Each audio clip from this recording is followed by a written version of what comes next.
room. Hiya, happy Mother's Day to everyone watching, and particularly my mum, of course. Happy Mother's Day, Mum. Love you loads. Didn't get a chance to see my mum today. Oh, another thing. It's my son's birthday. Justin is my little boy, is 38 years old today. So yeah, I didn't get a chance to see my mum today. I suppose most of you didn't see your mums either, but I love her. Spent a lot of time with her quite recently. I'll tell you a little bit about it. My great Aunt Mary, 67 years old, just gave birth to her first child at the age of 67. Unbelievable. And I went round with my mum. I said, great Aunt Mary, how exciting is this? First baby at the age of 67. Can we see the baby now? She said, you can see it later. I said, all right, let's have a cup of tea. We had a cup of tea. After the cup of tea, I said, can we see the baby now? She said, you can see it a bit later on. I said, let's have some cake.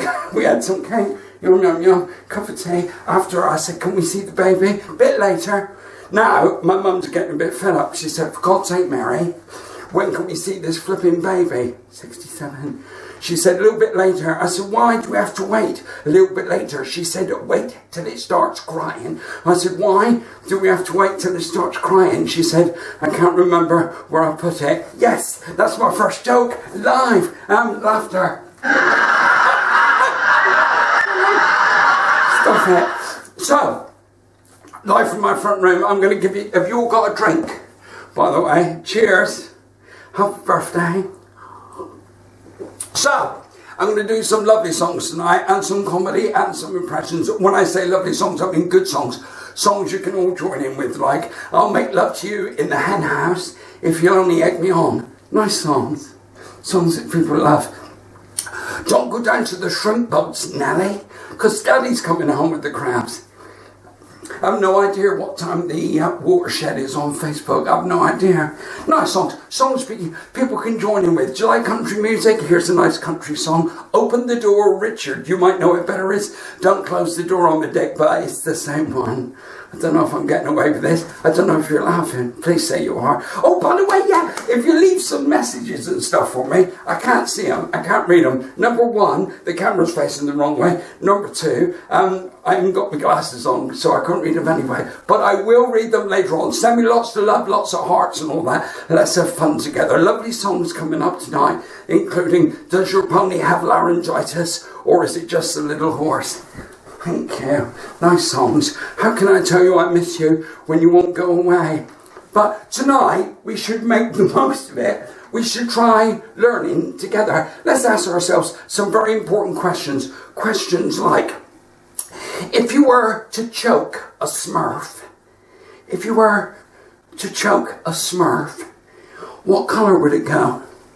We have no idea, have we? Here's an interesting question. You know geese fly in the shape of a V. You know that. You're aware of that. One side of the V is always longer than the other side of the V. Have you noticed? Do you know why that is? I've discovered why that is. One side of the V slightly longer than the other. The reason is more geese. Important questions live tonight. For example, if a man was to jump off a bridge in the middle of Paris, would he be insane? I'm here to help you. I'm here to help you. If there's someone out there tonight watching this that really wants to give up smoking, particularly if you smoke in bed, then I'm your man. I can help you out. I've got a two-step process to stop you smoking in bed. Step one, buy a waterbed. Step two, fill it with petrol. Okay, some impressions for you. I want to give you everything tonight. Impression number one, a lady all the way from Orléans. I do the accent. A lot of comedians can't do the accent. I'm one of the few that can. Thank you. Lady all the way from Orléans, near Paris, in Germany. Joan of Arc.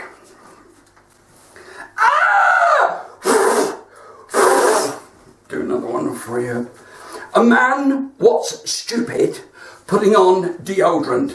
A man what's stupid putting on deodorant. Ready? Shall I do more? I may as well. I don't know if you're watching anyway. Here's another one for you. The mating call of the giant clam. The mating call of the giant clam. Live on Facebook Live. The mating call of the giant clam. Get them off. Do another one for you. Nice impression for you. The North European lesser spotted woodpecker, the only woodpecker known to man what suffers from migraine. North European lesser spotted migraine suffering woodpecker. Thank you. Stay there. Oh. Here's an agricultural, quite a West Country impression coming up. What are you drinking? I need to know. Type it out. I'll read it later. Here's a West Country impression of a barn owl, agricultural. A barn owl, what is dyslexic, sadly. A dyslexic barn owl. I'll do the physical impression as well. 2 for 1. Winner, winner. Chicken dinner. Okay. I have no idea what I'm doing. I don't even know if you're laughing. Let's do this.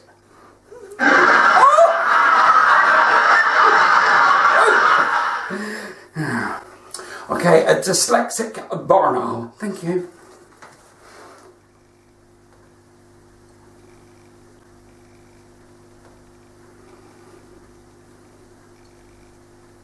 You twit. Here is an impression of a man who's never seen a strawberry in his life. Impression, I'm going to do it, of a man who's never seen a strawberry in his life. Thank you. Man who's never seen a strawberry in his life. What's that? Here's another impression for you. What a lovely crowd you are. Oh, well, I'm guessing you're lovely. I can't actually see you. Here's another impression for you. A man about to blow the biggest audition of his life for the musical Cats. About to blow the audition for Cats. Stay there.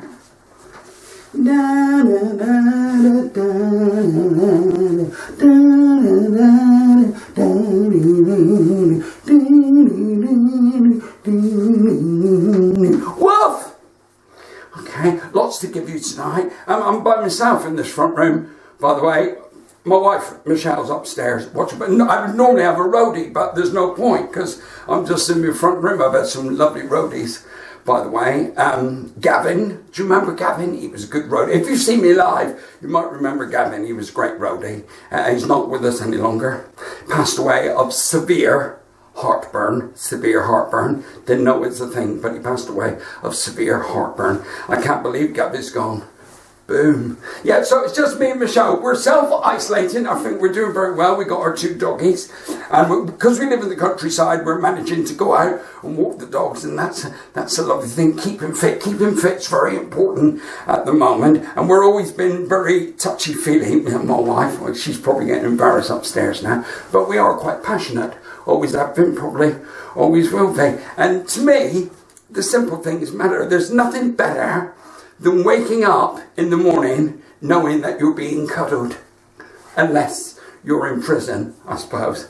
That would be the only opposite. But me and my baby, we're quite passionate. And we live with love.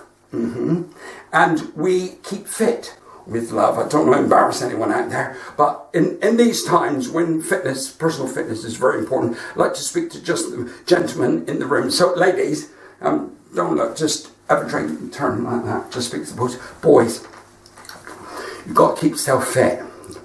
Re-engage with your love life. If you're not doing the re-engagement so far, do it now. Start tonight because it's good for you. It's good for both of you.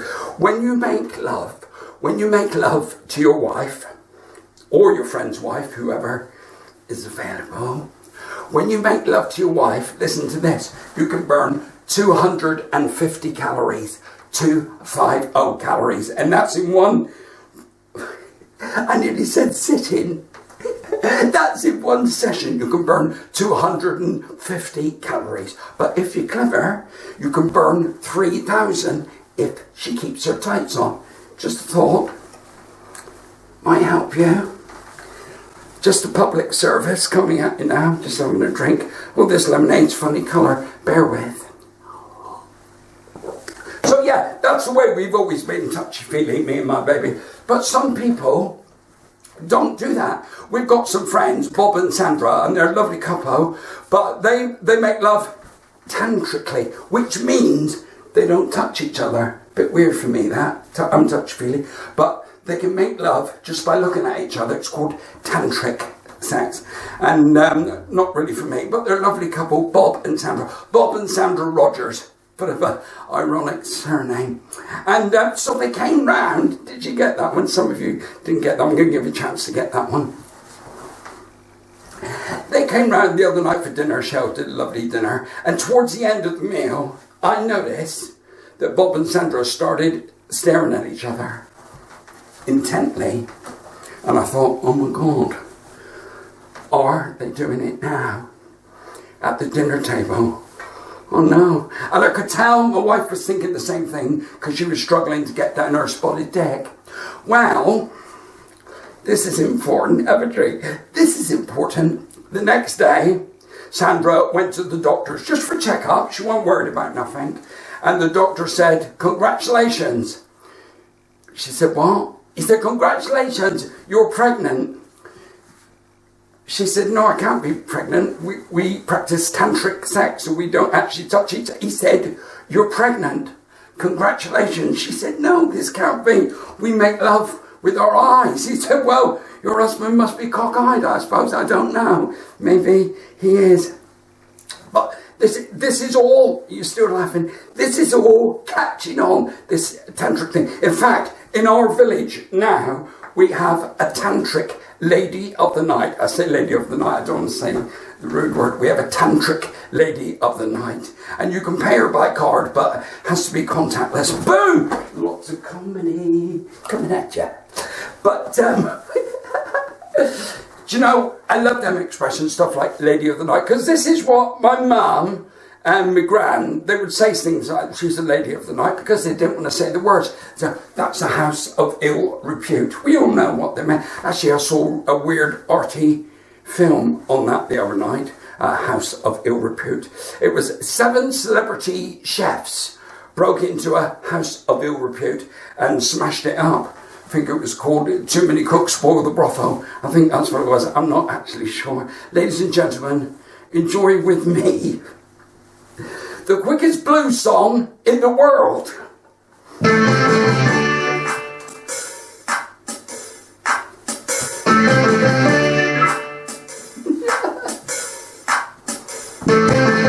I woke up this morning, I felt real good, which left me nothing to sing about. Thank you. So my name is Andy Ford. I'm standing live in my front room on Facebook Live, and I'm getting older. I'm sort of midlife now. I'm not going through a midlife crisis, by the way. No, because I've changed one C word for another. I'm going through my midlife confidence. Yeah, I'm quite happy about getting older because I think there are a lot of benefits from getting older. For example, now I can get the same feeling of taking drugs just by standing up too quickly. Wow. I love you, man. And yes, my memory may be going slightly, but now I can hide my own Easter eggs. Boom. My kids take the mickey out of me because I do get confused. Now I'm slightly older, I do get confused. I get my days muddled up a little bit. For example, yesterday, I thought it was today, but it turned out it was tomorrow. They take the mickey out of me. I said, listen to me, kids. If you don't stop taking the mickey out of me, next Christmas, there'll be no birthday cake under the bonfire. Think of that. I love my kids. I want to live forever. Sorry, my name's Andy Ford, and I want to live forever. Don't laugh at me, because it's my plan to live forever. And so far, it's working. I think I got a chance because I've got members of my family that have gone on like forever. I've got a great aunt, 90 years old. She still keeps marching on. All her friends have died off. She keeps going. Do you know, she has buried 3 husbands. And 2 of them were just lying on the settee watching the football. Harsh. When she was younger, I don't know, you sending me love, I have no idea. I'll look later on. When she was younger, she was beautiful, well, still beautiful, but in a different way. She used to enter a lot of beauty contests when it was all right sort of to do it, you know. She entered a beauty contest. But as she started getting slightly older, she worried that her skin was getting a bit wrinkly and stuff. And this is when Botox first came out. She started injecting herself with Botox. Botox, putting it in. Yeah, Botox.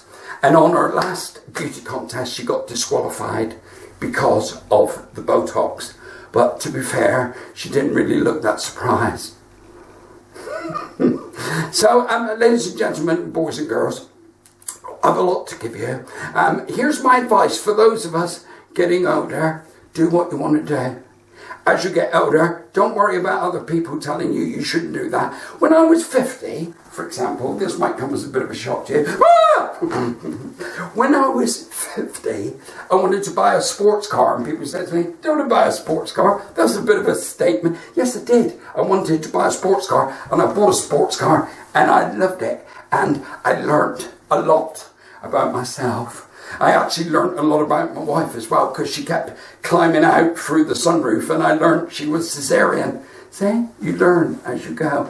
I want to make the most of myself for my grandkids. I've got 3 grandchildren, 1 of each, and I love them very much. I want to be the best granddad I can. So I've started sort of doing crosswords just to, keep the brain activated, playing Scrabble down the pub with my mates. Mind you, we get quite drunk doing it. The other night, my mate was playing Scrabble with him. He got so flipping drunk that he put all the Scrabble tiles in his mouth, and he choked and swallowed the lot.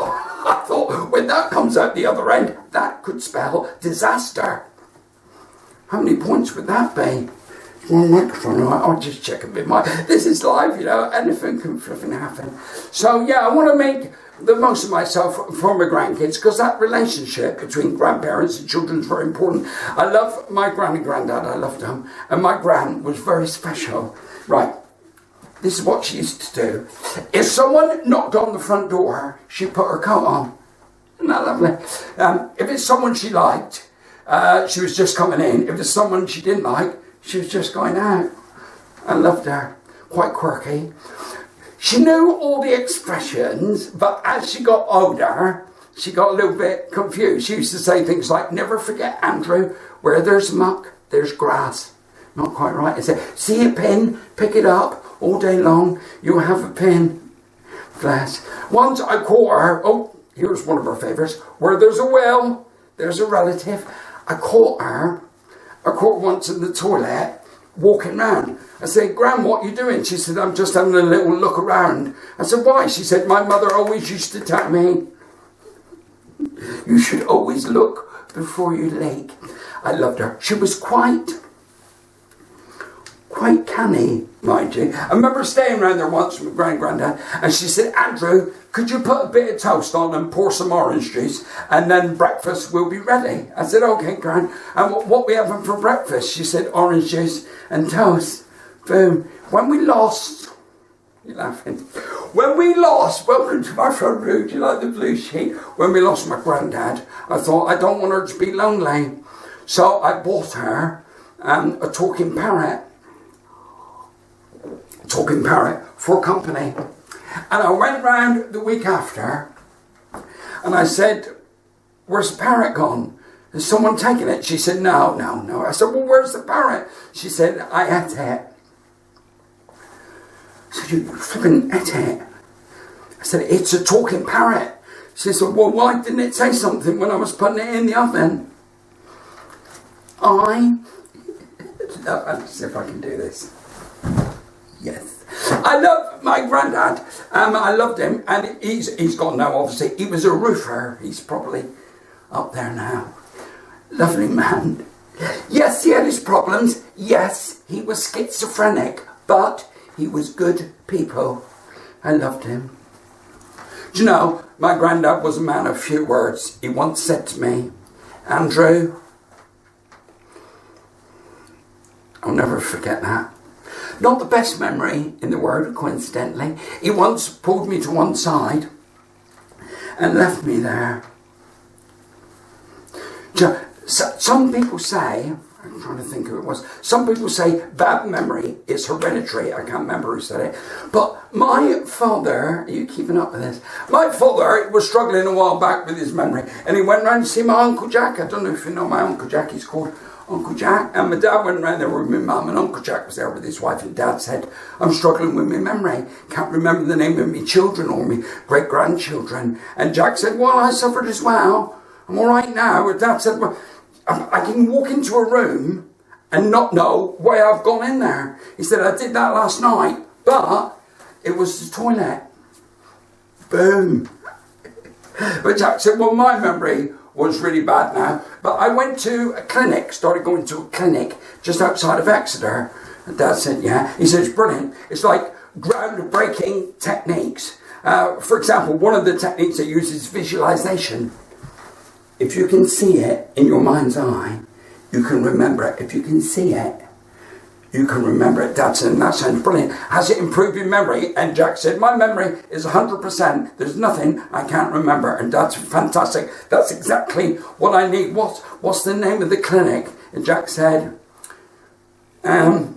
just bear with. No, I'll use the technique, visualization. Right. What's that flower with the long stem and the thorns? And my dad said, rose. He said, that's it. Rose, what's the name of that clinic I go to? I love him. So my granddad's memory was a little bit in and out, but we had such lovely times. We used to do gardening in his back garden in Lou Road, St David's in Exeter. And I'll never forget, one day, it had been raining, it was a bit soggy, and me and Granddad were in the garden and we're picking out the weeds and stuff. And this big fat worm come out of the wormhole, big fat worm. And my Granddad said, Andrew, he used to tease me, he said, Andrew, if you can get that worm back into the wormhole, I'll give you a £5. This is when I was a little boy, it's about 8 million quid now. And he said, if you can put the worm back in the wormhole, I'll give you a £5. Well, that was it, flipping heck. But it was floppy, you know, it was slimy. I couldn't really get it in. Floppy. So I went inside Grand's kitchen under the sink and got some spray starch, and I sprayed the living daylights out of this worm. And it got rock hard, and I put it back in the hole. Went straight back in. My Granddad laughed his head off, gave me a £5, grabbed the spray starch, went inside. I didn't see him for 20 minutes. No. Eventually, he came out smiling. He gave me another £5. I said, Granddad, you've already paid me. He said, that's from you, Granny. Bless him.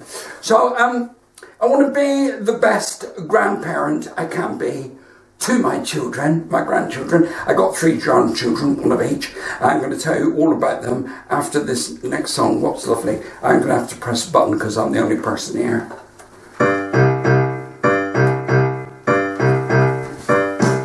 I got sunshine on a cloudy day. When it's cold, it's starting to freeze. I got the month for me, got the months, I got the months, got the months.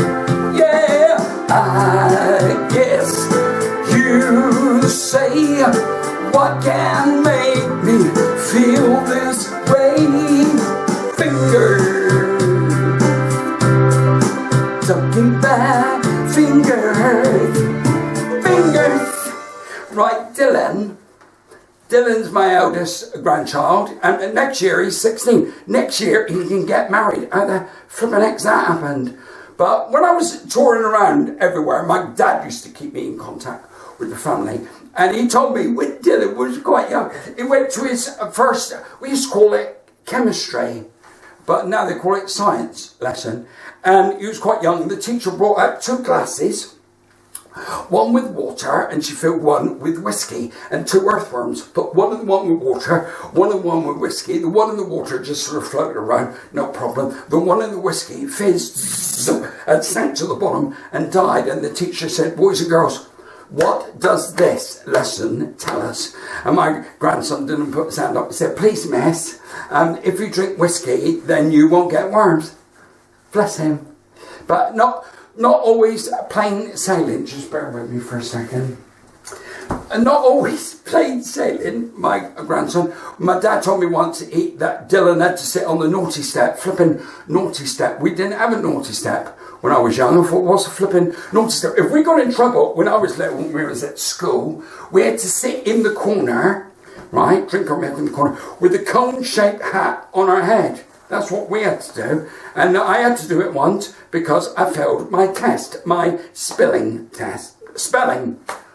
And I had to wear this cone-shaped hat with a D on the front. I think it stood for idiot, I'm not sure. I said, why is Dylan on the naughty step? And my dad said he was caught weeing in the swimming pool. I said, the world's gone mad. I think we've all done that, haven't we? He said, but yeah, not from the diving board. He's a good boy, my dear. I love him. He got rebellious. He used to race garden snails, even take their shell off to make them go faster. Of course it didn't work. It just made them sluggish. Hallelujah. When he was getting slightly older, my son Justin and his wife Lynn, they let him go into town. You know that one where you let your kids go into town by themselves with their friends for the first time? They were quite worried. They shouldn't have been, because he did them proud. Right, they live in Exmouth, and Dylan and his mates were in Rose Street, Exmouth. It's not particularly Roman Catholic town or anything, but there was a sister, a nun, on the side of the road trying to cross, and the traffic was quite busy. She looked quite perturbed. And my grandson crossed the road when it was safe and held her by the hand. And when the traffic had calmed down, he walked the nun safely across the road. How lovely is that? And the nun said, thank you, young man. Thank you, God bless you. And Dylan said, that's all right. Any friend of Batman's is a friend of mine.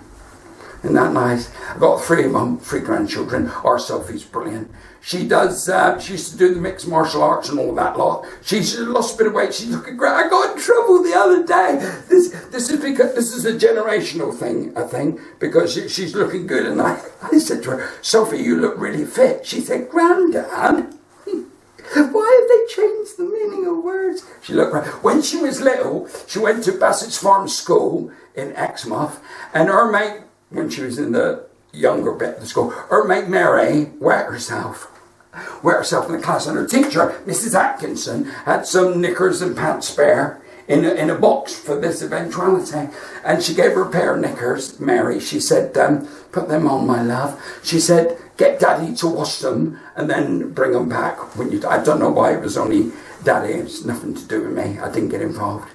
Anyway, she put the knickers on, went home. Her daddy washed the knickers, put them in a brown paper bag. A few days later, came back to school, and little Mary went straight into the staff room, and Mrs. Atkinson was there with all the other teachers. She said, Mrs. Atkinson, Daddy have sent back your knickers. Bless. And then there's trouble. My youngest grandchild, Evie Reen, who I love very much indeed. Oh, she's a handful. She's fantastic though. Used to do a lot, well, we still do a lot of video calling. And when she's ill, I said to her, darling, it's Grandad, would you draw me a picture? She said, Grandad, I will draw you a picture. I said, well, that's lovely, thank you. What are you going to draw for me? She said, I'm going to draw a picture of God. I said, you're going to draw a picture of God? Yes, I'm going to draw a picture of God. I said, but no one knows what God looks like. She said, they will in a minute.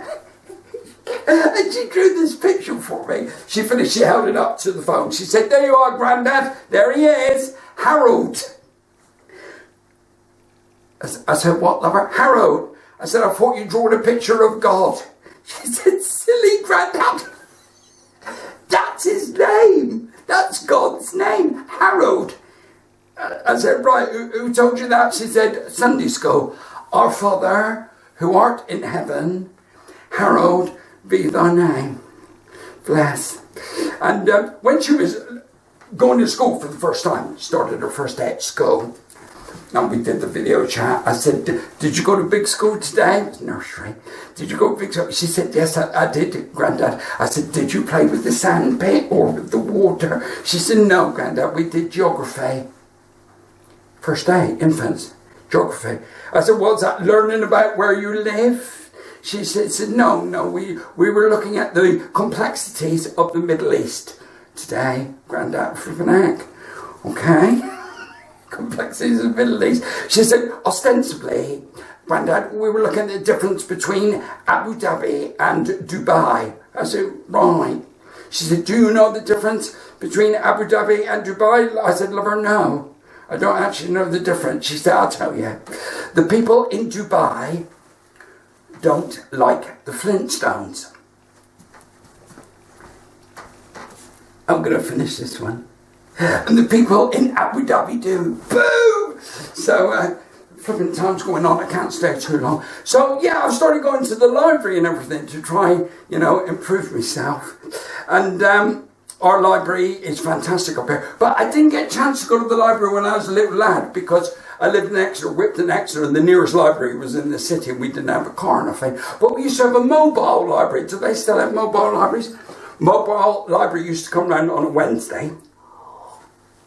Flipping disaster for us because I was playing football with my mate Johnny and the mobile library came round the corner and hit him. And he's lying in the road screaming and shouting in terrible pain. And the driver of the mobile library gets out, goes over to him and goes, shh. So our library here is fantastic.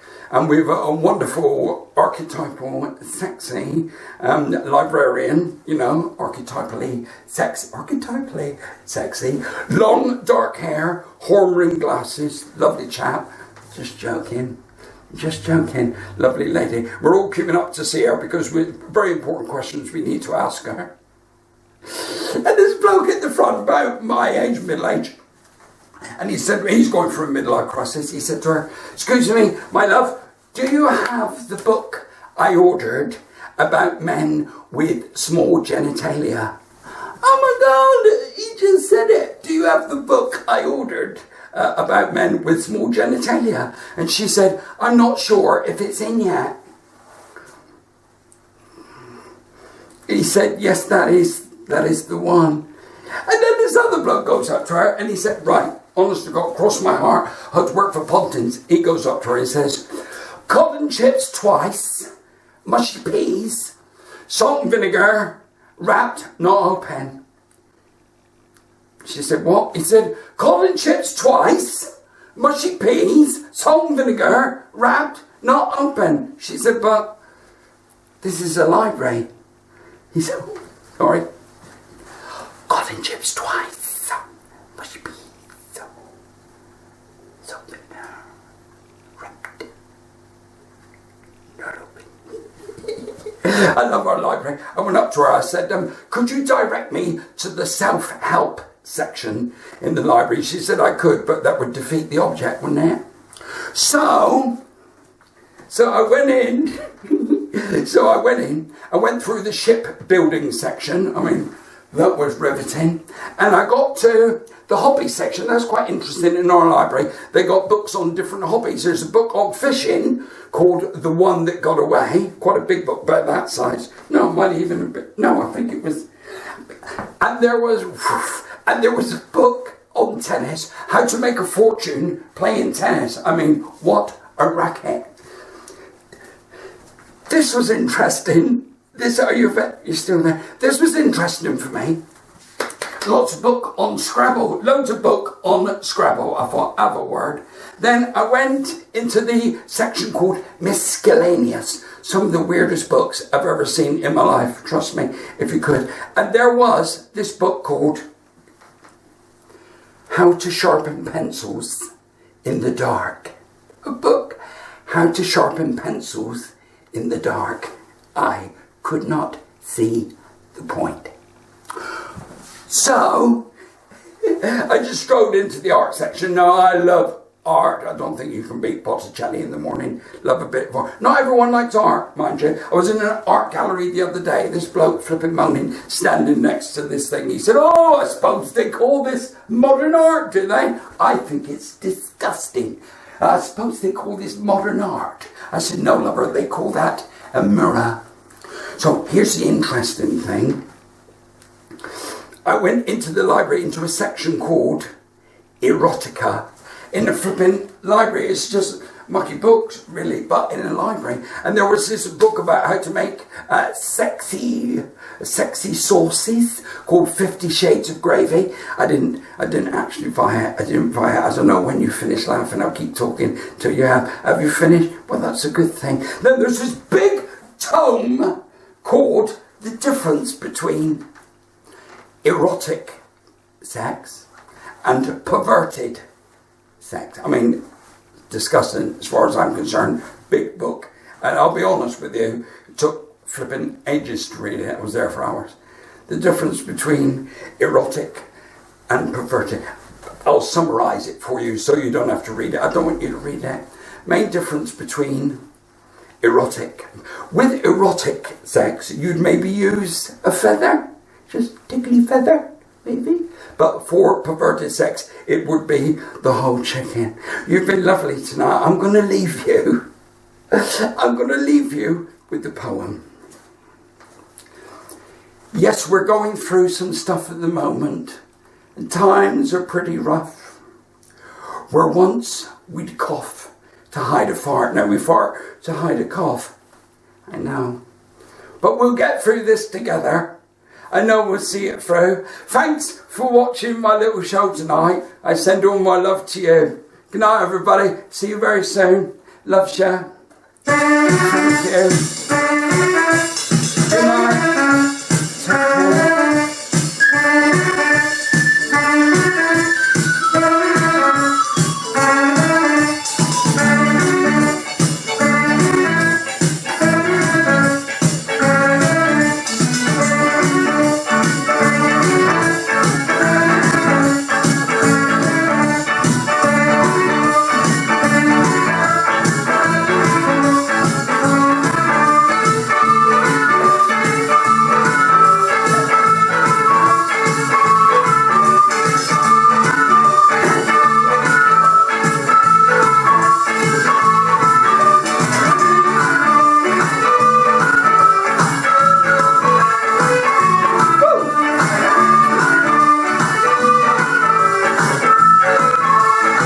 Take care.